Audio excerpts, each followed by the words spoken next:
వాసిని ఆశ్రావచరణే భూతగణనాథుడే శక్తిరూపిణే శాంతమూర్తివే కన్న పెగుముడి ఓలే మన ఇరుముడి బంధమో కన్న కలలన్నీ నెరవేర్చే తండ్రి వైతివో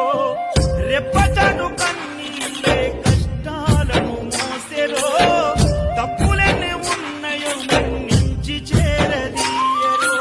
ఓర్వలేదు కలికాలం నాయి పయనం దేవా